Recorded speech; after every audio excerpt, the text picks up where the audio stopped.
மீண்டும் கர்த்தருடைய வார்த்தையை பகிர்ந்து கொள்வதிலே கிடைக்கப்பெற்ற வாய்ப்புக்காக அடியேன் கர்த்தரை ஸ்தோத்திரிக்கிறேன். சாலிகிராமம் சபையின் பொறுப்பாளர்களுக்காகவும் நான் கர்த்தருக்கு நன்றி செலுத்துகிறேன்.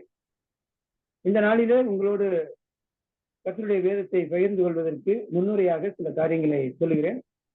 ஜெபத்திலே சொன்னது போல கொலோசையர் நிருபத்திலிருந்து தான் நாம் படிக்க இருக்கிறோம்.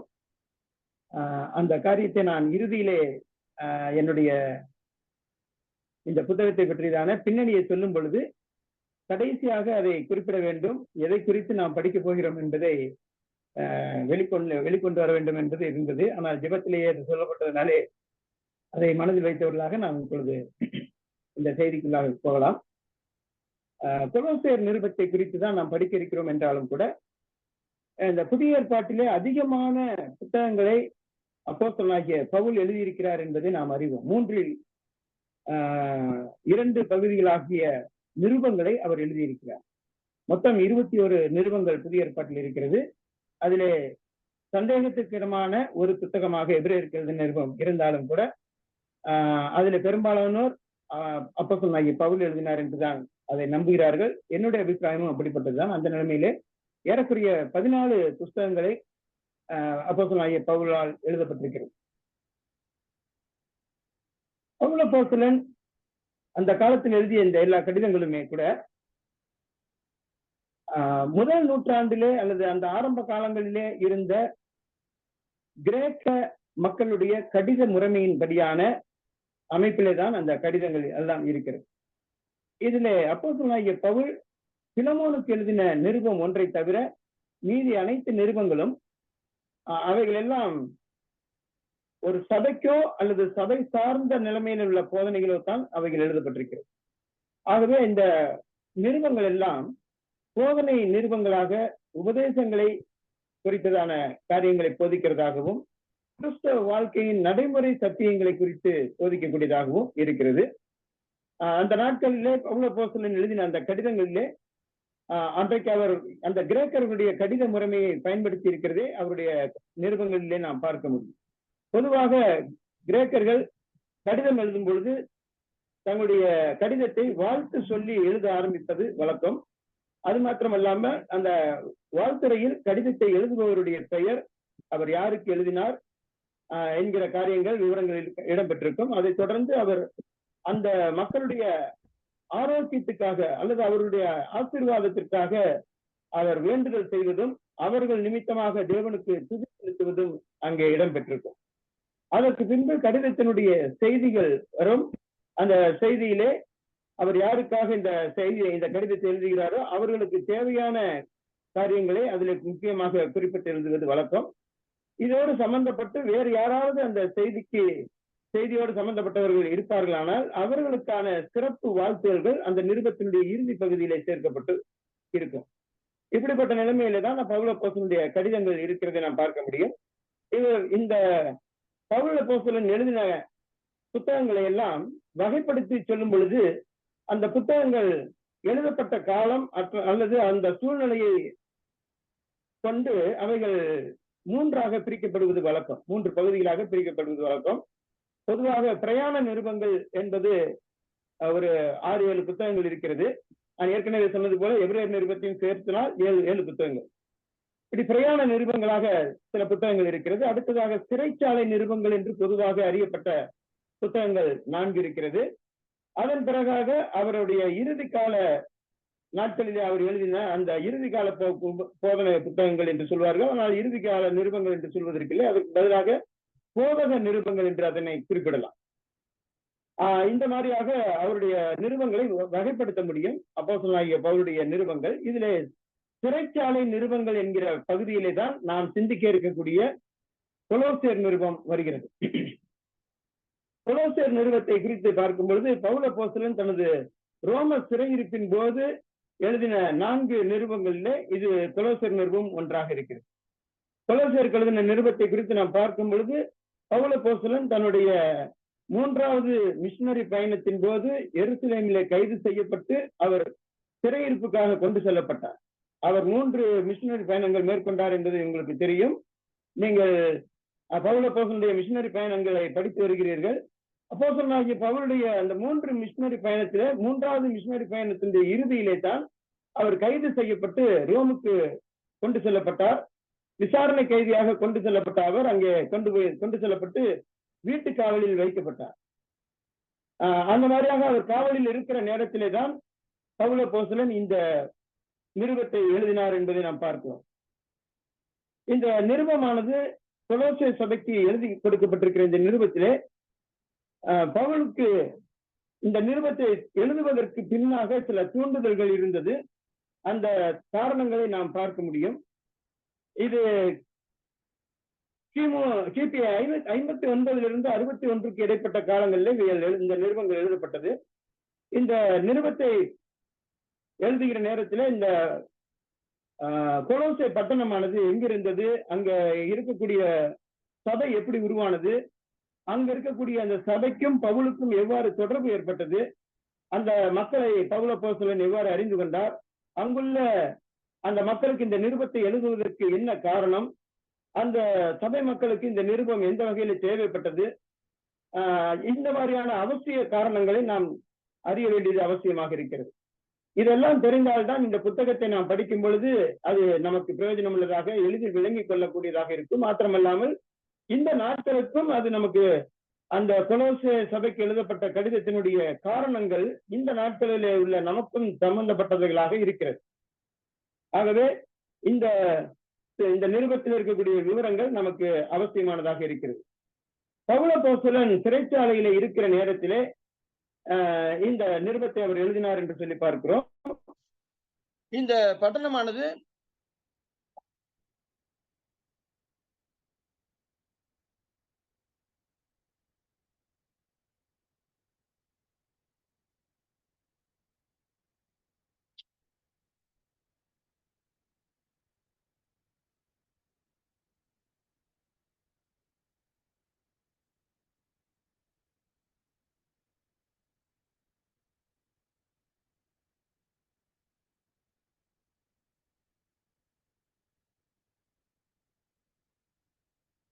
கேக்குதா? கால் வந்துருச்சு, இடையில கால் வந்துருச்சு, அதனால கட் ஆயிருச்சு. கேக்குது இல்ல?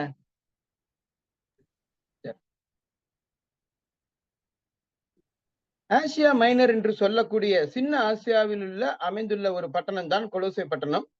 இந்த கொலோசே பட்டணத்தின் அருகில் இருக்கக்கூடிய பட்டணங்கள் எரப்போலி மற்றும் லவோதிகேயா பட்டணங்கள் இருக்கிறது. இந்த 3 பட்டணங்களும் அருகருகில் இருக்கக்கூடிய ஒரு பட்டணம். இது சின்ன ஆசியாவினுடைய தென்கிழக்கு கரையோரத்தில் இருக்கிறது. தென்மேற்கில் இருக்கக்கூடிய முக்கியமான பட்டணங்களுக்கு போகக்கூடிய ஒரு நெடும் பாதை இந்த பட்டணத்தின் கொலோசே பட்டணத்தின் வழியாக போகிறது.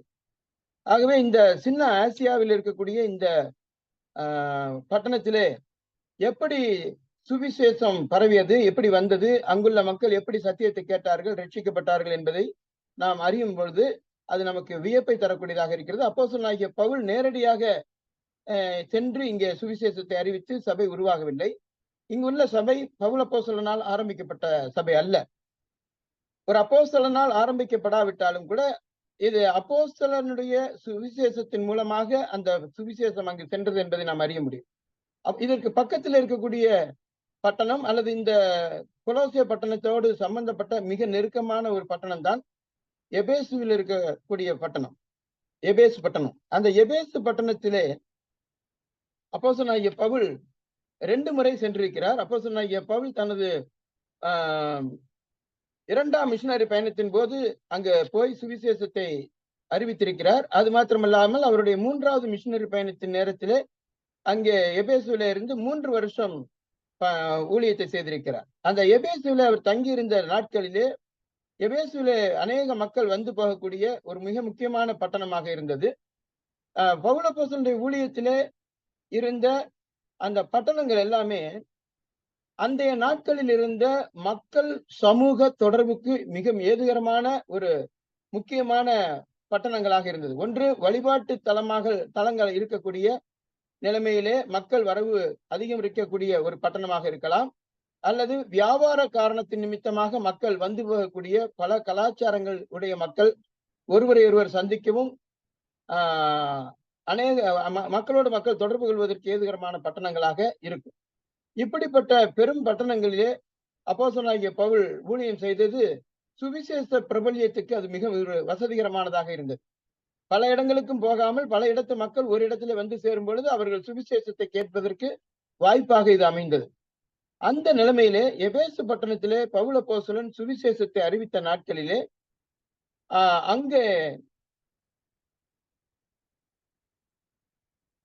அங்கு வைத்துதான் எப்பாப்ரா என்கிற ஒருவர் சுவிசேஷத்தை கேட்டிருக்கிறார். எப்பாப்ராவும் பிலமோன் என்கிறவரும், இந்த 2 பேரும் தான் கொலோசே பட்டணத்தில் இருக்கக்கூடிய சபையில் மிக முக்கியமானவர்களாக அறியப்படுகின்றனர். கொலோசே சபையிலே ஒரு பெரிய வசதி படைத்தவராக விளங்கியவர் பிலமோன். அதே போல கொலோசே சபையினுடைய மக்கள் நேரடியாக பவுல் அப்போஸ்தலன் மூலமாக சுவிசேஷத்தை கேட்காவிட்டாலும் பவுல் அப்போஸ்தலன் மூலமாக சுவிசேஷத்தை கேட்டறிந்து ரட்சிக்கப்பட்ட எப்பாப்ரா மூலமாக சுவிசேஷத்தை கேட்டு வழிநடத்தப்பட்டவர்கள் தான், கிறிஸ்துவண்டத்தில் வழிநடத்தப்பட்டவர்கள் தான் இந்த கொலோசை சபை மக்கள். இந்த கொலோசையில் உள்ளவர்களுக்கு மட்டுமல்ல, பக்கத்தில் இருக்கக்கூடிய எரபோலி, லவோதிக்கேயா பட்டணங்களுக்கும் இவர் சுவிசேஷத்தை அறிவித்திருக்கிறார் என்பதை நாம் அறிய முடிகிறது. அதற்கான சில வசனங்களை நான் குறிப்பிட்டு காண்பிக்கிறேன். இப்படி கதையாக மட்டும் சொல்லிவிட்டு போகனால் அது சரி வராது. ஆகவே கொலோசியருக்கு எழுதின நிருபத்தினுடைய 1ஆம் அதிகாரத்திலே 7வது வசனத்தை நீங்கள் பாருங்க.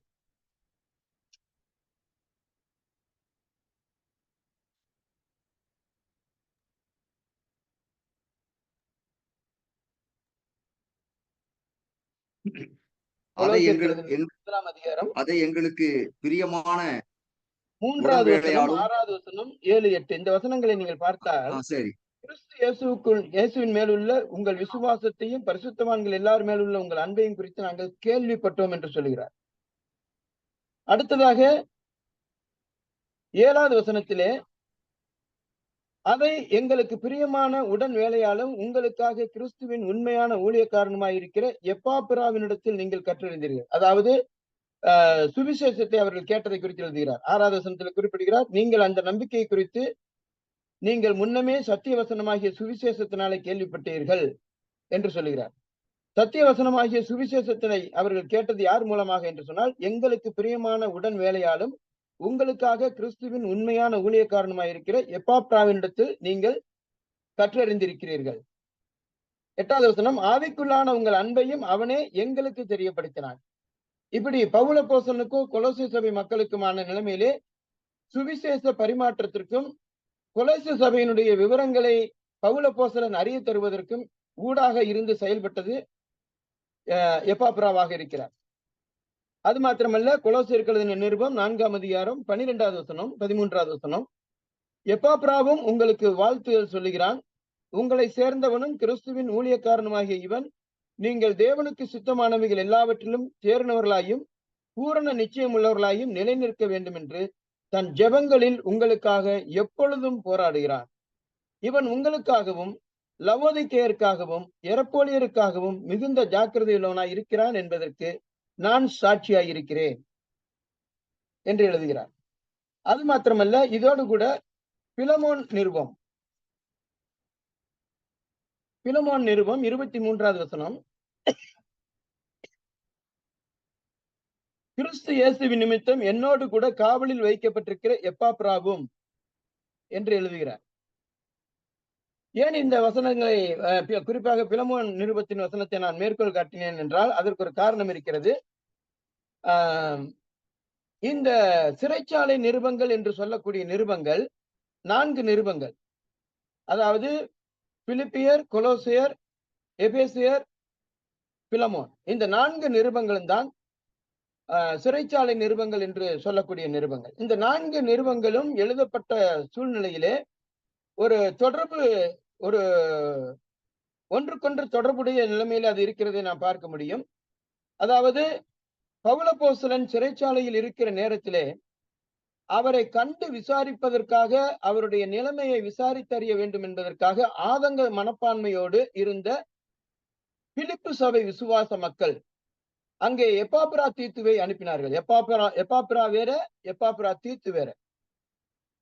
நீங்கள் பிலிப்பியர் நிருபத்திலே வாசிக்கும் பொழுது அவர்களுடைய ஊழியனாக அறியப்படுகிற எப்பாப்பிராத்தீத்து அவர்கள் பிலிப்பு சபை விசுவாசிகளால் அவர் அனுப்பி வைக்கப்படுகிறார்.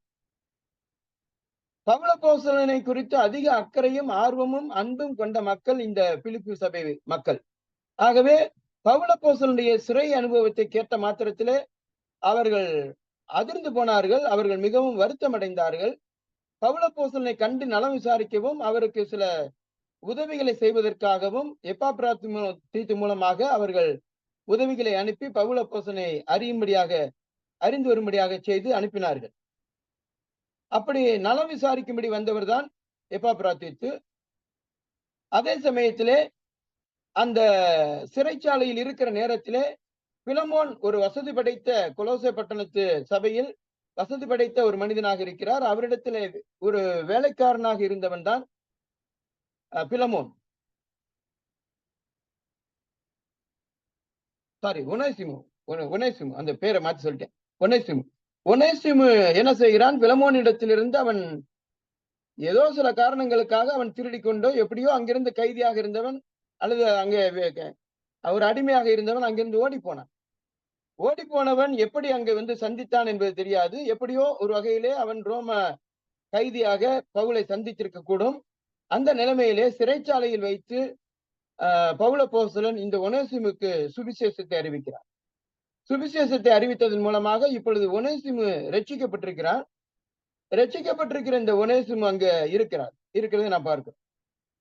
அதே நேரத்திலே தான் எந்த நேரத்திலே கைது செய்யப்பட்டார் என்று தெரியாது நமக்கு. ஆனால் சுவிசேஷத்தின் நிமித்தமாக எப்பாப்ரா, அதாவது கொலோசை பட்டணத்திலே சுவிசேஷத்தை அறிவித்த எப்பாப்ராவும் கூட சிறை கைதியாக பவுலோடு கூட அந்த இடத்துல இருக்கிறார். அதுதான் பிலமோன் நிருபத்தினுடைய 23வது வசனத்திலிருந்து நாம் அறிகிறோம். அது மாத்திரமல்லாமல் கொலோசியர் நிருபம் 4ஆம் அதிகாரம் 12வது வசனத்திலும் கூட அறிகிறோம். எப்பாப்ராவும் உங்களுக்கு வாழ்த்துதல் சொல்லுகிறான் என்று சொல்லும் பொழுது எப்பாப்ரா அங்க இருக்கிறதை நாம் பார்க்கிறோம். அதை உங்களுடைய ஊழியக்காரனாகிய எப்பாப்ரா மூலமாக நான் உங்களை குறித்து அறிந்து கொண்டேன் என்று 1ஆம் அதிகாரத்திலே அவர் எழுதுகிறார். ஆகவே கொலோசை சபையினுடைய ஊழியக்காரனாயிருந்த அல்லது கொலோசை சபைக்கு சுவிசேஷத்தை அறிவித்த எப்பாப்ராவும் கூட சுவிசேஷத்தின் நிமித்தமாக அப்போஸ்தலனாகிய பவுலோடு இந்த முதலாம் சிறையிருப்பில் இருக்கிறதை நாம் அறிய முடிகிறது. இந்த சூழ்நிலையில் தான் அப்போஸ்தலனாகிய பவுல் இந்த கொலோசை சபையினுடைய சில பிரச்சனைகளை குறித்து அவர் கேள்விப்பட்டார். கொலோசை சபையிலே தாறுமாறான உபதேச கோளாறுகள் ஏற்பட்டதை நாம் பார்க்கிறோம். அப்போஸ்தலனாகிய பவுலால் ஆரோக்கியமான உபதேசத்தை கேட்டறிந்த எப்பாப்ரா அந்த கொலோசை சபை மக்களுக்கு சுவிசேஷத்தை அறிவித்ததை நாம் பார்க்கிறோம்.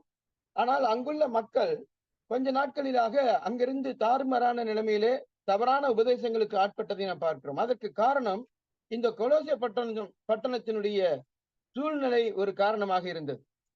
எப்போதுமே இந்த உலகமானது உலகத்தில் இருந்து வரக்கூடிய தாக்குதல்கள் அல்லது உலகத்தினுடைய எல்லா விதமான சமய, சமூக, அரசியல் காரியங்கள் எல்லாம் இந்த சபையை பாதிக்கக்கூடிய ஒன்றாகவே இருக்கிறது. பல்வேறு விதமான தாக்குதல்கள் சபைக்கு எப்போதும் இருந்து கொண்டுதான் இருக்கிறது.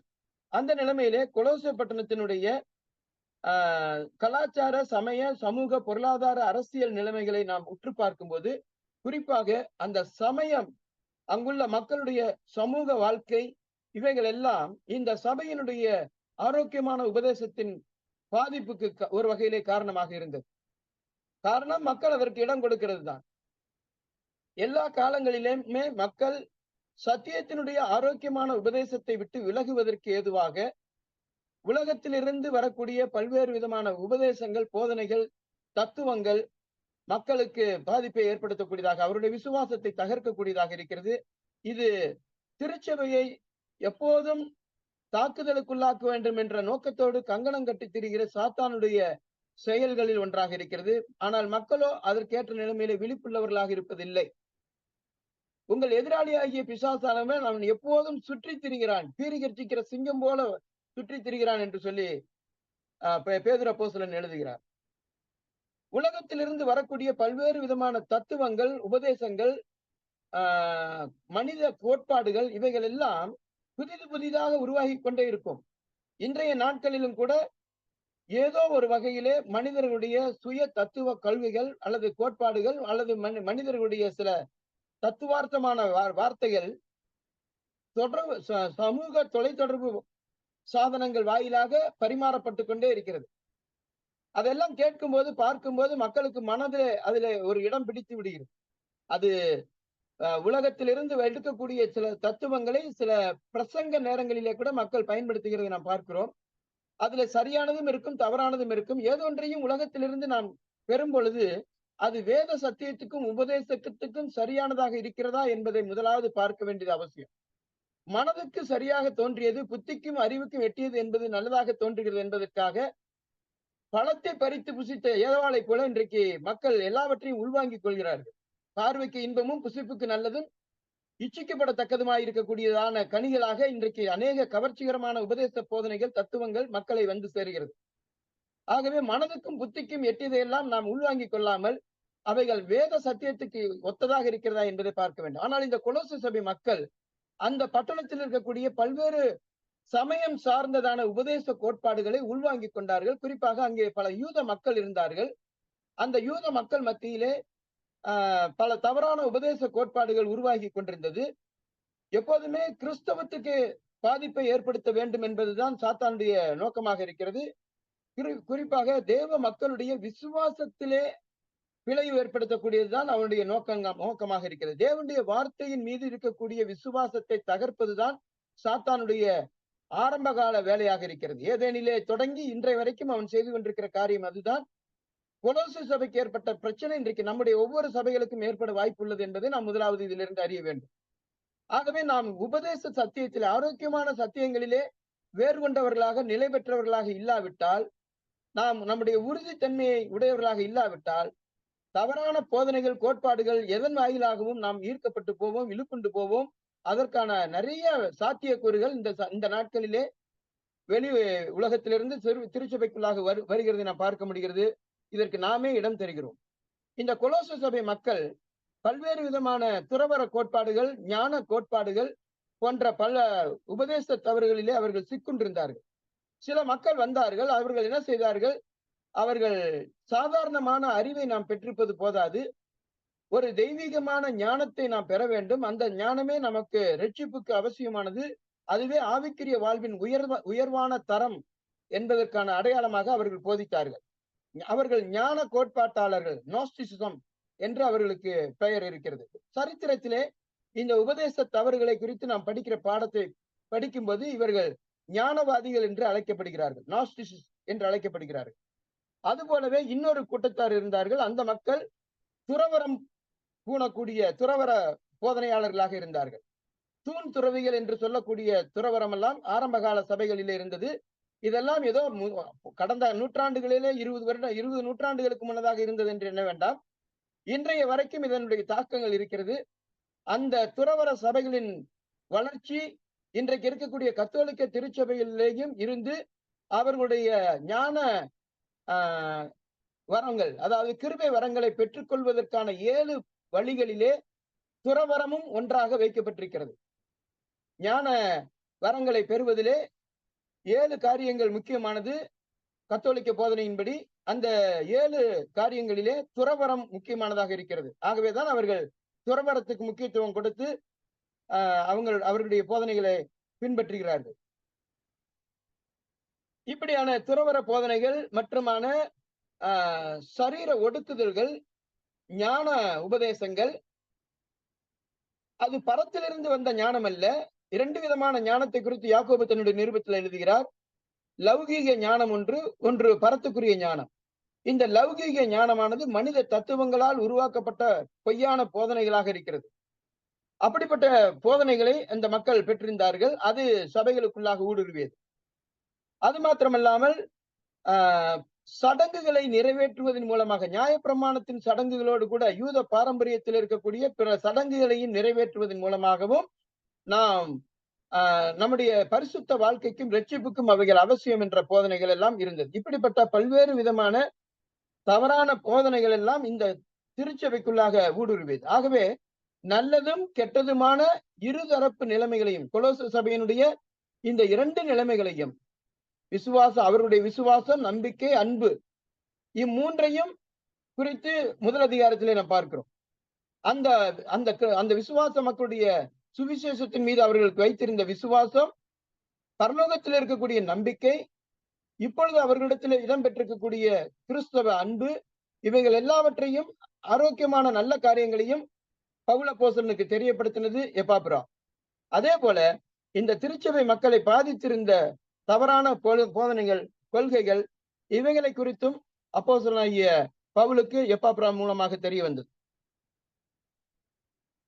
நான் ஏற்கனவே சொன்னது போல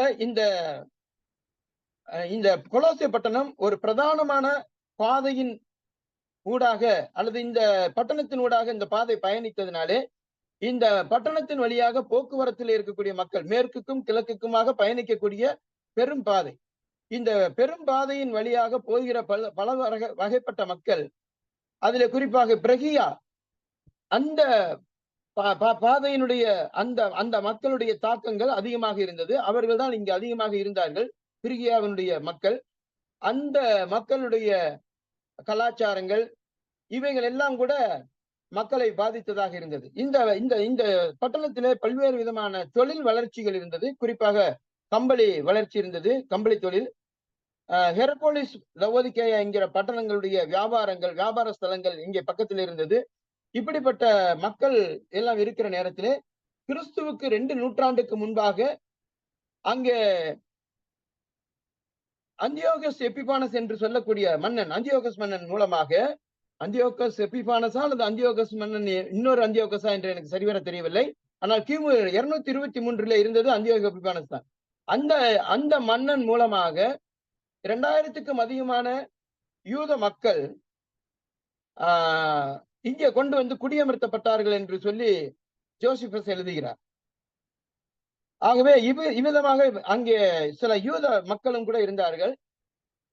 இப்படி கலாச்சார ரீதியாக, சமூக ரீதியாக, சமய ரீதியாக பலதரப்பட்ட மக்களும் ஒன்று சேர்ந்திருந்த இந்த பட்டணத்திலே இருந்த சபைதான் இப்பொழுது பல்வேறு உபதேசங்களுக்குள்ளாகவும் ஆகியிருக்கிறது.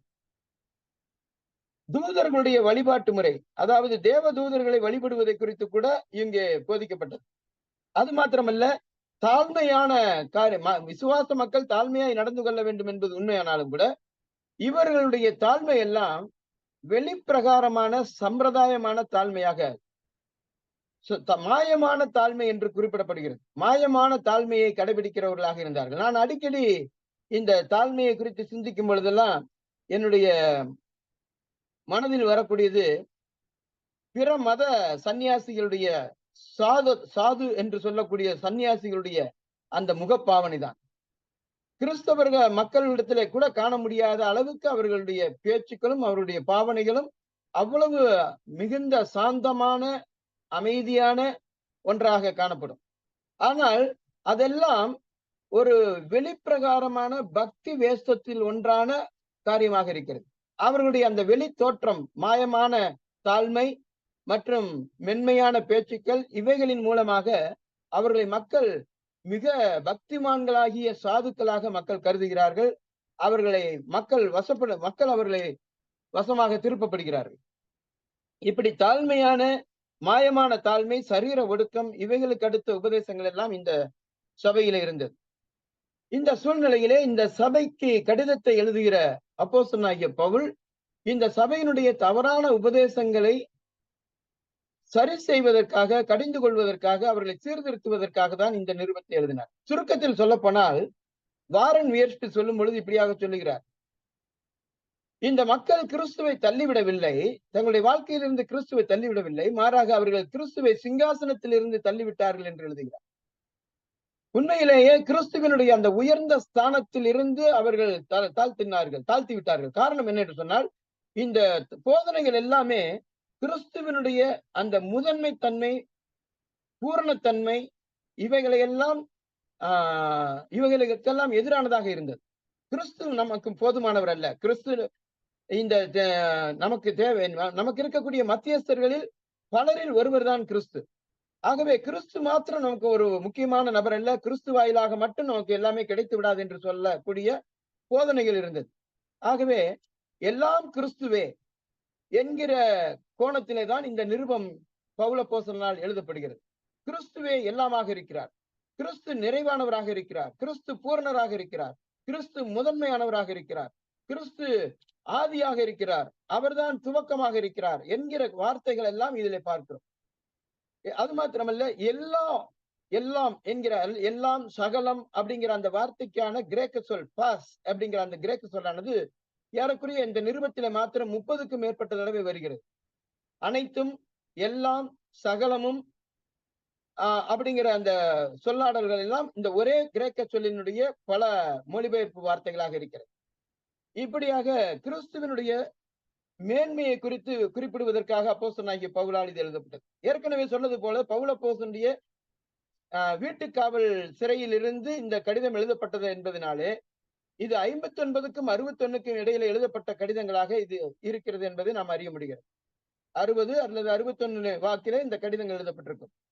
இந்த கடிதங்களுக்கு இடையில் இருக்கக்கூடிய ஒரு கோர்வையை நாம் பார்க்க முடிகிறது. இந்த தன்னிடத்திலே இருக்கக்கூடிய பிலமோனுடைய அடிமையாகிய ஒனேசிமுவை தன்னோட வைத்துக் கொள்வதற்கு மனம் இருந்தாலும் கூட தனக்கும் பிலமோனுக்கும் இருக்கக்கூடிய நெருக்கத்தின் நிமித்தமாக, அன்பின் நிமித்தமாக உரிமை எடுத்துக்கொண்டு அந்த பிலமோனை, அந்த ஒனேசிமை தன்னோடு வைத்துக் கொள்வதற்கு பவுல் அப்போஸ்தலனுக்கு ஆசை இருந்தாலும் அது பிறருக்குரிய யாதொன்றையும் இச்சியாதிருப்பாயாக என்கிற 10வது கட்டளையின்படியே அவருடைய அனுமதியின்றி அதை செய்வது தகுதியானது அல்ல என்று உணர்ந்து அப்படித்தான் எழுதுகிறார் பிலமோனுக்கு எழுதிய நிருபத்திலே. அது உம்முடைய அனுமதி இல்லாமல் நான் செய்யக்கூடாது என்பதனாலே அவனை உம்மிடத்திலே அனுப்ப விரும்புகிறேன் என்று சொல்லி இந்த ஓடி வந்த ஒனேசிமுவை பிலமோனிடத்திலே சேர்த்து வைப்பதற்கும், மனம் திரும்பிய ஒனேசிமுவை ஒரு புதிய கோணத்திலே, புதிய கண்ணோட்டத்திலே கிறிஸ்தவ சகோதரத்துவ அன்போடு கூட ஏற்றுக்கொள்வதற்காகவும், மன்னிப்பின் அவசியத்தை வலியுறுத்துவதற்காகவும் பிலமோனுக்கு ஒரு கடிதத்தை எழுதி அந்த கடிதத்தோடு ஒனேசிமுவை அவனிடத்திலே அனுப்பி வைப்பதற்காக பிலமோனுக்கு எழுதிய கடிதத்தோடு அந்த கடிதத்தை தீகிக்குவின் கையில கொடுத்து அனுப்புகிறார் பவுல் அப்போஸ்தலன்.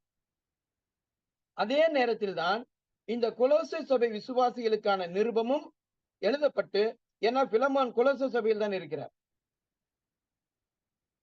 கொலோசை சபையினுடைய ஒரு மிக முக்கியமான ஒரு பொறுப்புள்ள மனிதராக அவர் இருக்கிறார்.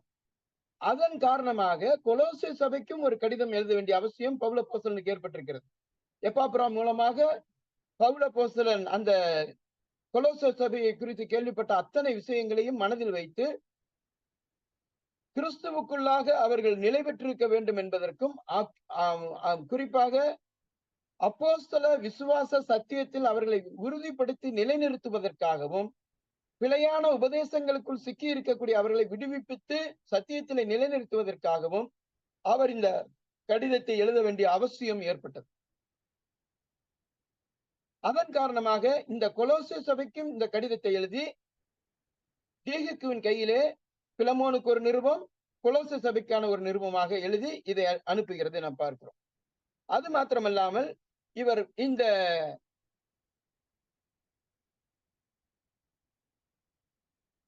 தீகிக்கு ரோமிலிருந்து கொலோசைக்கு போகிற பாதை எபேசு பட்டணத்தின் வழியாக போகக்கூடியதாக இருக்கிறது. ஆகவே அவர் எபேசு வழியாக போகிற காரணத்தினாலே தம்முடைய அன்புக்குரிய எபேசு சபை விசுவாசிகளுக்கு ஒரு கடிதத்தையும் எழுதி எபேசு சபைக்குமான ஒரு நிருபத்தை இவருடைய கையில கொடுத்து அனுப்புகிறார். எபேசருக்கு எழுதின நிருபம் 6ஆம் அதிகாரம் 21வது வசனம்.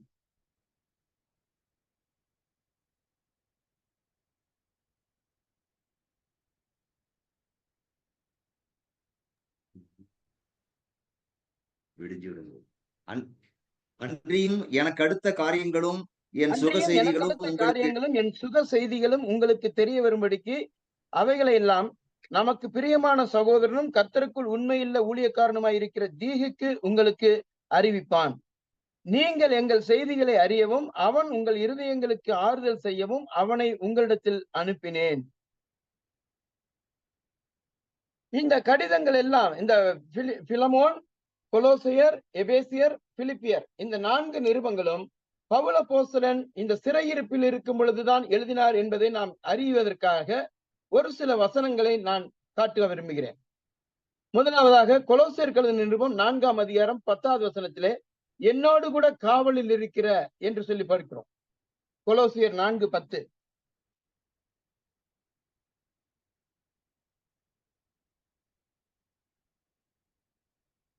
என்னோடு கூட காவலில் இருக்கிற அரிஸ்தர்க்கு என்று சொல்லி எழுதுகிறார். அப்ப காவலில் இருக்கிறார் என்பதை நாம் பார்க்கிறோம். அதே போல 18வது வசனத்திலே பவுலாகிய நான் என் கையினாலே எழுதி உங்களை வாழ்த்துகிறேன், நான் கட்டப்பட்டிருக்கிறதை நினைத்துக் கொள்ளுங்கள் என்று சொல்லுகிறார்.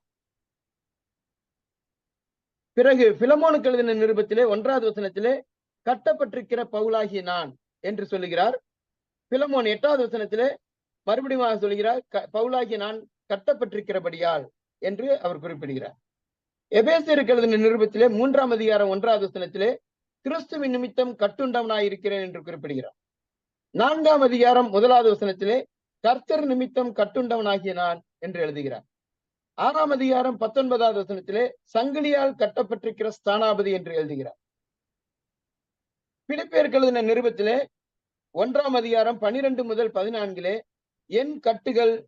என் கட்டுகளாலே என்று அவர் திரும்ப திரும்ப குறிப்பிடுகிறதை பார்க்கிறோம். என் கட்டுகள் கிறிஸ்துவுக்குள்ளான கட்டுகள் என்று. இப்படியாக இந்த நிருபங்கள் எல்லாவற்றிலும் நாம் பார்க்கிற போது பவுல் அப்போஸ்தலன் சுவிசேஷத்தின் நிமித்தமாக குற்றம் சாட்டப்பட்டு குற்ற விசாரணை கைதியாக அழைத்து செல்லப்பட்ட நேரத்திலே, அங்கே வீட்டு கைதியாக அவர் வைக்கப்பட்ட நேரத்தில் தான் நீரோ மன்னனுடைய ஆரம்பகால ஆட்சி காலத்திலே கிமு கிபி 59 முதல் 61 இடைப்பட்ட காலகட்டத்திலே அந்த நீரோ மன்னனுடைய கடுங்கோன்மையான ஆட்சி காலத்துக்கு சற்று குறைவான ஒரு மென்மையான ஆட்சி காலம் அது துவக்கத்திலே. அந்த காலகட்டத்திலே தான் பவுல் அப்போஸ்தலன் இந்த வீட்டு சிறைச்சாலையிலே இருந்தார். அதே நீரோ மன்னனுடைய காலத்திலே பிற்காலத்திலே அவர் மறுபடியுமாக 2வது முறை கைது செய்யப்பட்டு சிறைச்சாலையில இருந்த நேரத்தில தான் நீரோ மன்னன் மூலமாக சிறைச்சேதம் செய்யப்பட்டார் என்பதை நாம் பார்க்கிறோம். கிபி 68. இதற்கு இடையிலே அவர் எழுதிய நிருபங்களை நாம் இந்த நிருபங்களில் நாம் படிக்கும் பொழுது கண்டுகொள்ள முடியும். அவருடைய முதலாவது மிஷினரி பயணத்தின் நேரத்திலே, 2வது மிஷினரி பயணத்தின் நேரத்திலே அவர் சில பயண நேரங்களிலே ஒரு பட்டணத்திலிருந்து இன்னொரு பட்டணத்துக்கு கடிதங்களை எழுதினார். அப்படி அவருடைய 3 மிஷினரி பயணத்தின் நேரத்திலே எழுதிய கடிதங்களை தான் பிரயாண கடிதங்கள் என்று சொல்லுவோம். இந்த கொலோசே பட்டணத்திலே சுவிசேஷத்தை அறிவித்தது எப்பாப்ராவாக இருக்கிறார் என்பதை நாம் பார்க்கிறோம். அது 1ஆம் அதிகாரம் 7வது வசனத்துல நாம் ஏற்கனவே பார்த்தோம். மிக முக்கியமாக அந்த வசனத்தை மறுபடியும் வலியுறுத்தி சொல்ல வேண்டியது அவசியமாக இருக்கிறது. அந்த 1ஆம் அதிகாரத்திலே 6-7 வசனங்கள் பாருங்க. அந்த நம்பிக்கை குறித்து நீங்கள் முன்னமே சத்திய வசனமாகிய சுவிசேஷத்தினாலே கேள்விப்பட்டீர்கள். அந்த சுவிசேஷம் உலகமெங்கும் பரம்பி பலன் தருகிறது போல உங்களிடத்தில் வந்து நீங்கள் அதை கேட்டு தேவ கிருபையை சத்தியத்தின்படி அறிந்து கொண்ட நாள் முதல் அது உங்களுக்குள்ளும் பலன் தருகிறதா இருக்கிறது.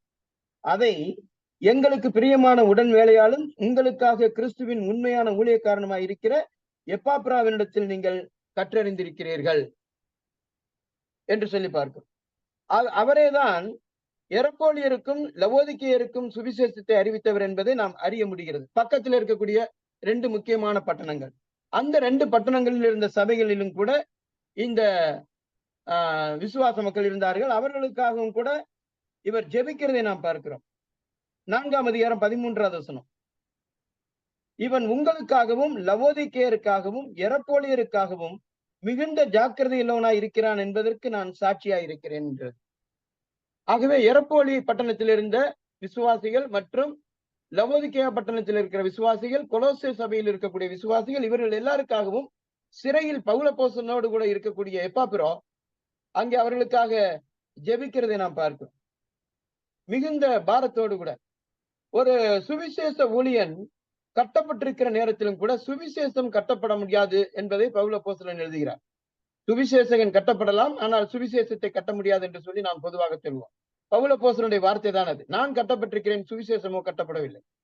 அது மாத்திரமல்ல, ஒரு ஊழியனுடைய ஊழியமும் கூட அவனை ஒரு விலங்குகளாலே முடக்கி வைத்து விட முடியாது என்பதை நாம் பார்க்கிறோம்.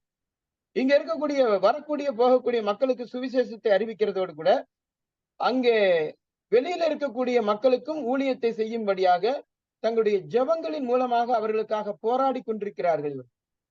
இவர்களுடைய ஜெபங்களை எல்லாம் நாம் படிக்கும் பொழுது அந்த விசுவாச மக்களுக்காக அவர்களுடைய ஜெபத்தினுடைய கருத்தாளம் எவ்வளவு பெரிதாக இருக்கிறது என்பதை நாம் அறிய முடியும்.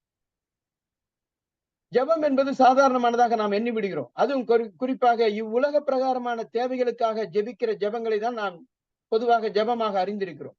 ஆனால் வேத புஸ்தகத்தில் இருக்கக்கூடிய அப்போஸ்தலர்கள் மற்றும் ஊழியக்காரர்களுடைய ஜெபங்களை நாம் படிக்கும் பொழுது மக்களுடைய ஆவிக்குரிய தேவைகளுக்காக அவர்கள் ஜெபங்களை ஏறெடுக்கிறதை குறித்து நாம் பார்க்க முடியும். இப்படிப்பட்ட ஜெபங்கள் அப்போஸ்தலனாகிய பவுலுடைய நிருபங்களில் அதிகமாக இருக்கிறது. பவுலுடைய ஜெபம் மட்டுமல்ல, எரப்போலியருக்காகவும் லவோதிக்கேயருக்காகவும் தன் ஜெபங்களில் போராடுகிற வைராக்கியமுள்ள உண்மையுள்ள ஒரு ஊழியனாக தன்னுடைய சிறை அனுபவத்தின் நேரத்திலும் கூட ஒரு வெளியில் இருக்கக்கூடிய மக்கள் மேல் கவலையும் பாரமும் கொண்ட ஒரு மனிதனாக எப்போப்ரா இருக்கிறதை நாம் பார்க்கிறோம். எவ்வளவு ஒரு ஒரு பாரம் கொண்ட தேவ ஜனங்களின் மீது உண்மையுள்ள அக்கறை கொண்ட ஒரு மனுஷனாக நாம் இவரை பார்க்கிறோம். இந்த எப்போப்ராவும் பிலமோனும் ஒரு நெருங்கிய நண்பர்களாக ஆவிக்குரிய நிலைமையிலே ஒரு மனம் ஒற்றுமை உடையவர்களாக இவர்கள் இருந்தார்கள். இப்படிப்பட்ட நிலைமையிலே அந்த பட்டணத்தில் இருந்த அந்த மக்களை கொண்டு சபையானது ஆரோக்கியமான நிலைமையில் வளர்ந்து கொண்டிருக்கிற நேரத்தில் தான் தவறான உபதேசங்களும் வந்தது.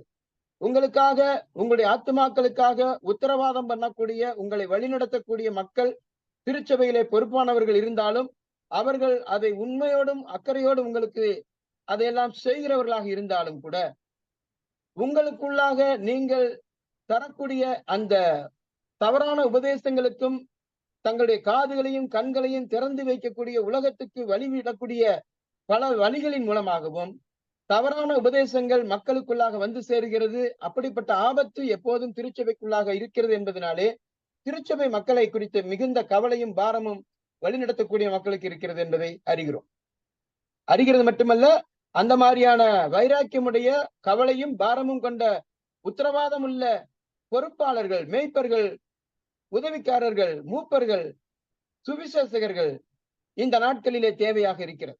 அவ்வளவு தூரம் சபை மக்களுக்காக கரிசனை உடையவர்கள் இந்த நாட்கள் இருக்கிறார்களா என்பது ஒரு கேள்விக்குறியாக இருக்கிறது. சொற்ப மக்கள் அப்படி இருக்கிறார்கள். இப்படிப்பட்ட நிலைமையில் இருக்கக்கூடிய மக்களுக்கு தான் இந்த கடிதம் எழுதப்பட்டது. இந்த கடிதத்தினுடைய சுருக்கத்தை நான் உங்களுக்கு ஓரளவுக்கு சொல்லி இருக்கிறேன். மேலதிகமாக இந்த மக்களை குறித்ததான காரியங்கள், அரசியல் நிலைமைகள், இவைகளை எல்லாம் நாம் படிக்க வேண்டியது அவசியம் என்றாலும் அதற்குரிய நேரம் இப்பொழுது கால அவகாசம் இல்லாததினாலும் சுருக்கமாக நான் இவைகளை முடிக்கிறேன். இந்த கொலோசை சபை மக்கள் கிறிஸ்துவிலே ஸ்திரப்பட வேண்டியதற்காக எழுதப்பட்ட இந்த நிருபத்திலிருந்து விசுவாச சத்தியத்தின் ஆரோக்கியமான உபதேசத்தை நாம் கற்றுக்கொள்ள இருக்கிறோம். நாம் அறியாத சத்தியமா, நமக்கு தெரியாத உபதேசங்களா என்று சொல்லி இருந்து விடாதபடிக்கு இன்றைக்கும் இந்த காலத்திலும் நமக்கு தேவையான ஆரோக்கியமான உபதேசங்கள், தவறான உபதேசங்களிலிருந்து நம்மை காத்துக் கொள்வதற்கும், நமக்கு மாத்திரமல்ல நம்முடைய பிள்ளைகளும் வருங்கால சந்ததியிலையும் ஆரோக்கியமான உபதேச சத்தியத்திலே நிலைநிறுத்துவதற்கும் நம்முடைய விசுவாசத்தை சரியாய் கற்றுக்கொள்ள வேண்டியது அவசியமாக இருக்கிறது. ஒரு கட்டிடத்தினுடைய காணப்படாத பகுதி போல, பகுதியாகிய அஸ்திவாரத்தை போல இருக்கிறது உபதேச சத்தியங்கள். அதனுடைய மேல்புறத்திலே காணப்படக்கூடிய கட்டிடம் போல இருக்கிறது நம்முடைய வாழ்க்கை. ஆகவே அஸ்திவாரம் சரியாய் இருந்தால்தான் கட்டிடம் உறுதியாக நிலைநிற்கும். அஸ்திவாரம் சரியில்லை என்றால் கட்டிடம் என்னதான் பொலிவுற கட்டி இருந்தாலும், அழகுபட கட்டி இருந்தாலும், அல்ல வர்ணம் தீட்டி இருந்தாலும் அந்த கட்டிடம் அதிக உறுதியுள்ளதாக நிற்காது. ஆகவே அந்த விசுவாச சத்தியங்கள், கிறிஸ்துவின் மேல் கட்டப்படுகிற அந்த உபதேச சத்தியங்கள் மக்களுக்கு ஆரோக்கியமானதாக, மக்கள் எங்கே எப்போதும் கேட்டால் சொல்லக்கூடிய நிலைமையில் இருக்க வேண்டும். இன்றைக்கு நம்முடைய சபைகளிலே சத்தியத்துக்கு பேர் போன சபையாக இருந்தது என்கிற அந்த நிலைமை இன்றைக்கு கொஞ்சம் கொஞ்சமாக மாறிக்கொண்டிருக்கிறது. ஒரு சத்தியத்தினுடைய உபதேச கோளாறுகள் வருகிற இடத்திலே அதை குறித்து கேள்விகள் கேட்டால் மக்கள் தெளிவுற பதில் சொல்ல முடியாத தடுமாற்றங்களை நாம் பார்க்க முடிகிறது. எந்த ஒரு ஆரோக்கியமான உபதேசத்திலும் கூட மக்கள் தெளிவுற இருப்பதை காண முடியவில்லை. காரணம் என்ன என்று சொன்னால், உபதேச சத்தியங்களை போதிக்கிறதிலே வல்லவர்களாக இருக்கக்கூடியவர்கள் குறைந்து கொண்டிருக்கிறார்கள். ஆகவே சத்தியத்தை சபைகளிலே போதிக்கிறது அவசியமாக இருக்கிறது. அதன் மேல் நம்முடைய விசுவாச வாழ்க்கை கட்டப்பட வேண்டும். அந்த விசுவாச வாழ்க்கையிலிருந்து நாம் சாட்சிகளாக ஜீவித்து உலகத்துக்கு சாட்சிகளாக இருக்கவும் சுவிசேஷத்தை அறிவிக்கவும் நம்முடைய கடமையாக இருக்கிறது. இவைகளை எல்லாம் நாம் வரப்போகிற நாட்களிலே இந்த நிருபத்தை படிக்கிற போது நாம் கற்றுக்கொள்ள முடியும். இந்த புத்தகத்தினுடைய பின்னணியை ஓரளவிலே நாம் இன்றைக்கு சுருக்கமாக பார்த்திருக்கிறோம் என்று நான் கர்த்தருக்குள் நம்புகிறேன். பவுலப்போஸ்தலனுடைய மிஷனரி பயணத்தின் போது எந்த நேரங்களிலே இந்த பட்டணத்துக்கு சுவிசேஷம் எந்த வாயிலாக வந்தது, நேரடியாக பவுலப்போஸ்தலன் அந்த கொலோசை மக்களை அறிந்திராவிட்டாலும் சுவிசேஷத்தின் தொடர்பிலே அவர்களுக்கு பவுலப்போஸ்தலனுக்கும் இருக்கக்கூடிய தொடர்பை நாம் பார்க்கிறோம். எப்பாப்ரா மூலமாக இந்த சுவிசேஷம் சென்றடைந்தது. எபேசு பட்டணத்திலே சுவிசேஷத்தை 3 வருட காலம் அறிவித்துக் கொண்டிருந்த நாட்களிலே பிலமோனும் எப்பாப்ராவும் பவுலப்போஸ்தலன் மூலமாக சத்தியத்தை கேட்டு ரட்சிக்கப்பட்டவர்கள். அவர்கள் வாயிலாக சபை ஆரம்பிக்கப்பட்டது போன்ற இந்த விவரங்களை எல்லாம் கற்றுக்கொள்ள முடிந்தது. அது மாத்திரமல்லாமல் இந்த கடிதங்கள் கொடுத்து அனுப்பப்பட்ட அந்த வழிமுறையை பார்க்கும் பொழுது தீகிக்குனுடைய பங்கு, தீகிக்குவின் மூலமாக இந்த கடிதம் ஒனேசிமுவை கூட அனுப்பி கடிதம் 3 சபைகளுக்கு கொடுத்து அனுப்பப்பட்டதை குறித்து நாம் பார்த்தோம். எபேசு, பிலமோன் மற்றும் கொலோசை நிருபம், இந்த 3 நிருபங்களும் கொடுத்து அனுப்பப்பட்டதை பார்க்கும். அது மாத்திரமல்ல, இந்த கொலோசை நிருபத்தை குறித்து கடைசியாக ஒரு காரியத்தை சொல்லி முடிக்கிறேன். அது இந்த நிருபமானது தனிப்பட்ட ஒரு சபைக்காக எழுதப்பட்டதா இருந்தாலும் கூட இது ஒரு சுற்றறிக்கையாக இருக்கிறது. ஏனென்று சொன்னால், இந்த கொலோசை சபையிலிருந்து தொடர்புடைய சபைகள் தான் பக்கத்தில் இருக்கக்கூடிய எரபோலி, லவோதிகேயா சபைகளும். ஆகவே அங்குள்ள சபைகளுக்கும் இந்த உபதேசத்தின் பாதிப்புகள் இருக்கும் என்பதனாலே பவுலப்போஸ்தலன் என்ன சொல்லுகிறார்? 16வது வசனம், 4ஆம் அதிகாரம் 16வது வசனம். இந்த நிருபம் உங்களிடத்தில் வாசிக்கப்பட்ட பின்பு இது லவோதிகேயா சபையிலும் வாசிக்கப்படும்படி செய்யுங்கள். லவோதிகேயாவிலிருந்து வரும் நிருபத்தை நீங்களும் வாசியுங்கள் என்று சொல்கிறார். இப்ப லவோதிகேயா சபைக்கு எப்பொழுது கடிதம் எழுதினார் என்று நமக்கு தெரியாது. ஆனால் லவோதிகேயாவிலிருந்து ஒரு நிருபம் வரும், அதையும் நீங்கள் வாசியுங்கள் என்று சொல்கிறார். இப்படியாக ஒரு சபைகளுக்கு இடையிலாக பவுலப்போஸ்தலனுடைய சுற்றறிக்கை நிருபமாக தான் இந்த நிருபங்கள், கடிதங்கள் போனது. இவ்விதமாக இந்த கொலோசை சபையினுடைய நிருபத்தின் பின்னணியை நாம் இன்றைக்கு சுருக்கமாக பார்த்திருக்கிறோம் இந்த 1ஆம் வகுப்பிலே. அடுத்து வரக்கூடிய வகுப்புகளிலே இந்த நிருபத்தினுடைய பாடங்களை நாம் கற்றுக்கொள்வோம். நமக்கு இருக்கக்கூடிய கால அவகாசத்தின்படி அதுக்கு ஏற்றாற் போல இதை பிரித்து கொண்டு வகைப்படுத்திக் கொண்டு படிக்க வேண்டிய முக்கியமான பாடங்களை உங்களுக்கு வகுப்புகளாக எடுக்க நான் கர்த்தருக்குள் ஆசிக்கிறேன். கர்த்தருடைய பரிசுத்த நாமம் மகிமைப்படுவதாக. ஆமென்.